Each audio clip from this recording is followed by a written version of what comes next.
Okay, this is something I mentioned in the last video on bass drum technique and never actually demonstrated.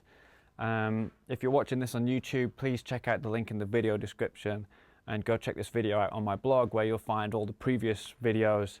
I recommend watching those first because this kind of, adds on to the stuff that we've worked on there already. So basically what we're going to do in this video is play constant 16th notes on the bass drum, and we can add in a hi-hat on the quarter note, and I'm going to play through various stickings on the snare drum. So a good kind of starting point for this is out of George Lawrence Stone's Stick Control, and I will work through singles, right hand lead, singles left hand lead, doubles right hand lead, doubles left hand lead, inverted doubles right hand lead and left hand lead, 4 variations of paradiddles, just moving them, the start point, one across each time, and then 4 variations of 3s and 1s, so 3 with the right, 1 with the left, 3 with the left, 1 with the right, 1 with the right, 3 with the left, 1 with the left, 3 with the right, and then 4 with the right and 4 with the left. And you can add others to these. You can add more variations of the 3s and the 1s, and if you continue through the stick control book, there's things that start getting into groups of 6 and things like that. But these are some basic rudiments that I like to use when I'm working on this kind of stuff. So I'll play through some of them and I'll put on the screen the ones that I'm playing. In fact, I'll play them between a tom-tom and the snare drum, and then you can hear what's being played. If I do them all on the snare drum, you're not going to identify the rudiments so much. But when you're doing these yourself, it's good to play them all on the snare drum because it's easier to hear the consistency of notes when you're playing them all on the same sound source. So I'm going to go through them like a couple of bars each, but when you're working on these, work on the first one for maybe 10 minutes or whatever it takes to feel comfortable with it. I'm doing this to Polynome, which is an iPhone app, or you can get something called Pyramid on the Mac or PC, which lets you put them in bars of click and then a bar of rest. So here I've got 3 bars of click, 1 bar of rest, and in the stick control book, I think he recommends playing 20 times through each thing, and each thing is like 2 bars or 1 bar. So let's say you've got 4 bars on here, 4 bars of click, 1 bar of rest. So I would do 20 lots of that, for example, or maybe 5 lots of that. You want 20 bars. But when you've got that bar of rest at the end, it helps you check your timing and check you don't speed up when the click disappears.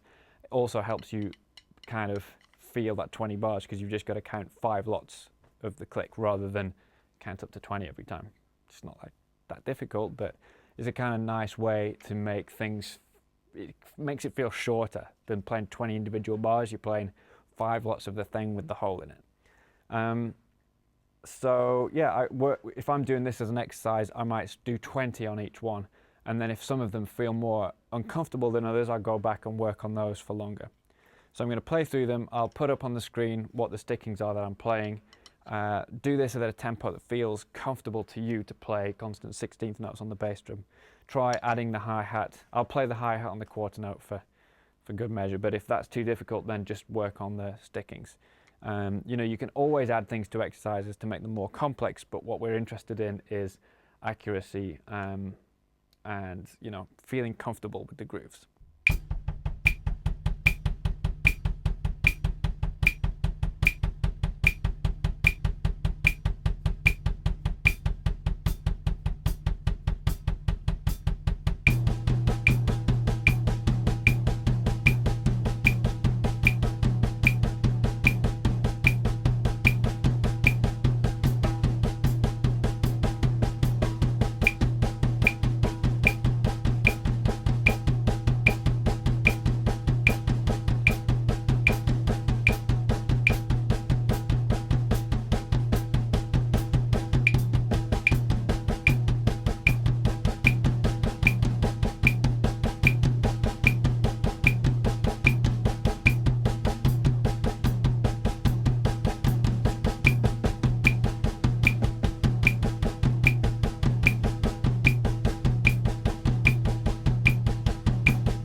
So that in itself is quite a workout. I'm a little bit out of breath. It's interesting to see how much I speed up or slow down in the gaps where there's no click playing. If you're a double bass drum player, basically all of these videos, you can do the same thing with your left foot. And if you don't want it to get left behind, I highly recommend doing that, because, you know, we spend a lot of time working on the right foot, and then when you want to play double bass stuff, your left foot's left behind. So yeah, maybe like Mondays, Wednesdays, Fridays and Sundays, do it with left foot lead, and Tuesdays, Thursdays, you know, just happen to be whatever day you're playing, can decide which foot that you use. But yeah, you definitely want to give your left foot some equal attention if you're a double kick player and you want to get into that. So hope you've enjoyed this lesson. Like I say, check it out on the blog for all the others in the series.